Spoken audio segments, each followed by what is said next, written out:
So what brought you to Savannah State University?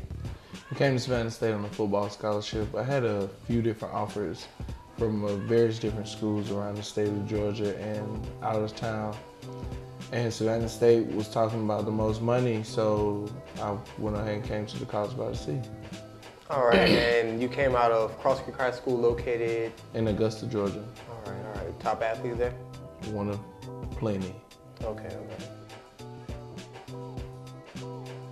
I understand that you major in marine science. Would you mind going into depth about what sparked that interest and where you are with that right now? The spark of interest was high school, biology, wanting to learn about different animals and how they live, how they coincide with each other in the ecosystem. And coming to Savannah State, I was like, well, biology. Then I look and see marine science. I like to swim. I'm outside, boat time, internships. Savannah State is one of the top universities with marine science program. So why don't I try this? So I picked it as my major, and as I matriculated through, my interest started growing more, and I wanted to learn more. I got to a point where it was just learning in class wasn't enough. So I started watching more Animal Planet, more National Geographic, more YouTube videos about different stuff about marine mammals and marine organisms. And one class, marine mammalogy, I had the opportunity to go to a conference and talk to some people about different stuff, different aspects of marine mammals, and got offered an opportunity to go to grad school at UNC Wilmington.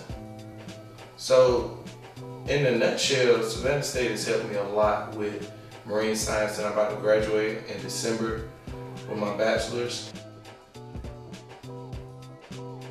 Being a marine science major here at Savannah State University, did you also take part in any extracurricular activities, or do you now? Yes, I do. I serve as the Vice President of Collegiate 100 here at Savannah State.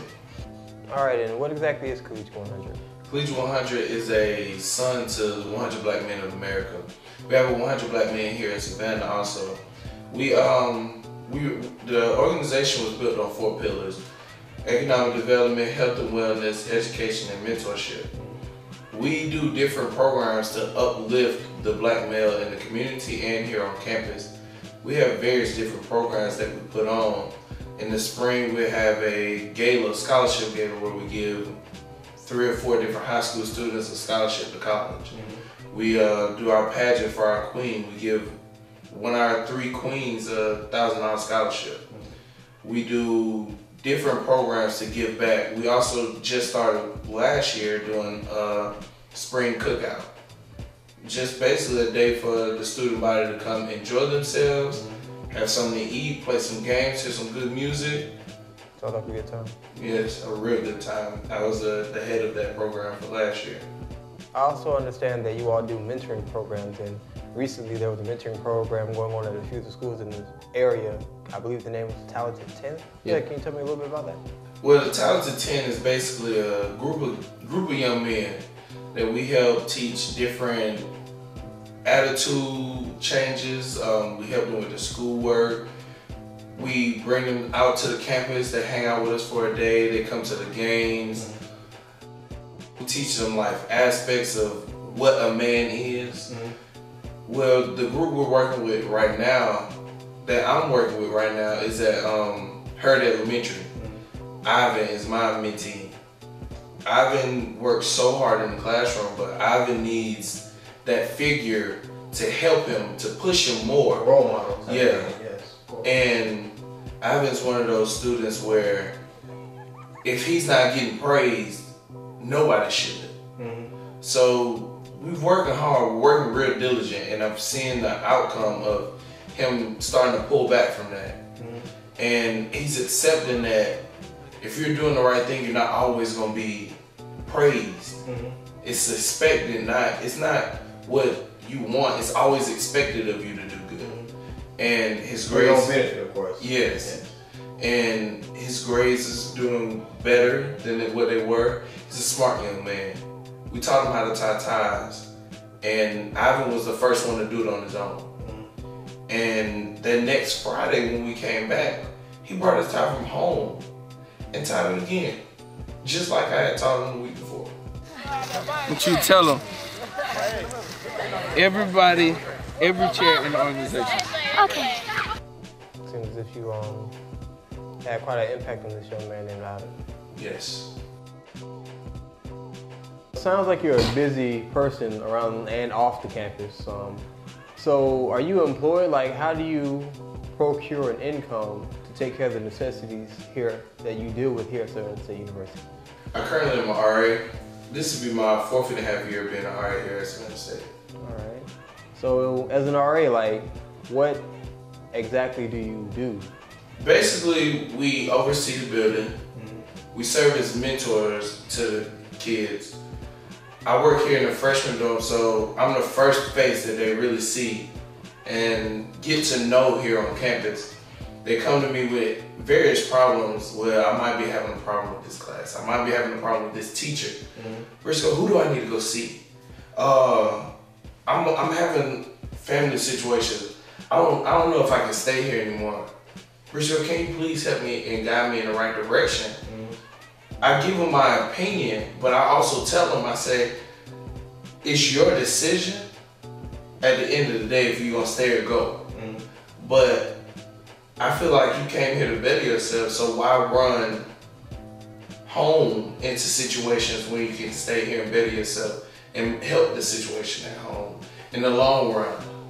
All right, so it's like you're a role model and technically a counselor in a sense, because many of these students here in this freshman dorm come to you with problems with various issues and concerns. And is it actually a part of your job description to be that for them, or do you just do it out of your own will? It's one of those unsaid things, because with this job, you're gonna be around them so much. The kids look up to you, so after a while, they grow comfortable with you, and they come to you. It's been plenty of times where I've had residents knock on my door at 3 o'clock in the morning. Briscoe, I really need to talk to you. I'm the person that's gonna get up and I'm gonna talk to them, but I'm gonna let them know. It's time and place to talk about certain things. So when you come talk to me, it has to be like something dire need at 3 o'clock in the morning. Because like you were saying, certain things aren't in the job description. I don't have to get up. I choose to get up because I know that I'm about to help somebody. Or somebody's in need of a service. So I get up and I help as much as I possibly can. It's a great thing to have people such as you on this campus, because a lot of people I know out here are dealing with issues that they can't really deal with, although they may try to deal with it. Some may deal with it by not talking at all. Some may deal with it by going out and drinking or whatever. But to have role models and counselors such as you on this campus, I believe that it actually proves beneficial for various students, because had it not been for someone like you and others who take part in doing what you do, many of these students probably would have dropped out, been back home, or gotten caught up in senseless crimes. And statistics show that African females are more so to graduate, get their degrees and everything over the young men. So to actually be the mentor that you are, it's a really great thing. And I'm sure once they go off and be the successes that they are, they can always look back and be like, well, I remember when this person helped me, and then they pass it on, and then they go off and help others and do for others. So yeah, because a lot of them come back and say, Briscoe, you helped me a lot. In the time I really needed somebody to talk to, you was there for me. And I always tell them, I say, if I give you my number, it'll never change. If you need me, all you gotta do is text me. Text me, call me. I will be there and I can help you to the best of my abilities. If I'm not able to help you right at that time, I can point you in the avenue to where you can go find help. Well, that's all the time I have. I appreciate the opportunity to interview you. Thank you. All right, I'm sitting here with James Briscoe. I'm Aaron Casper. I'll see you all later.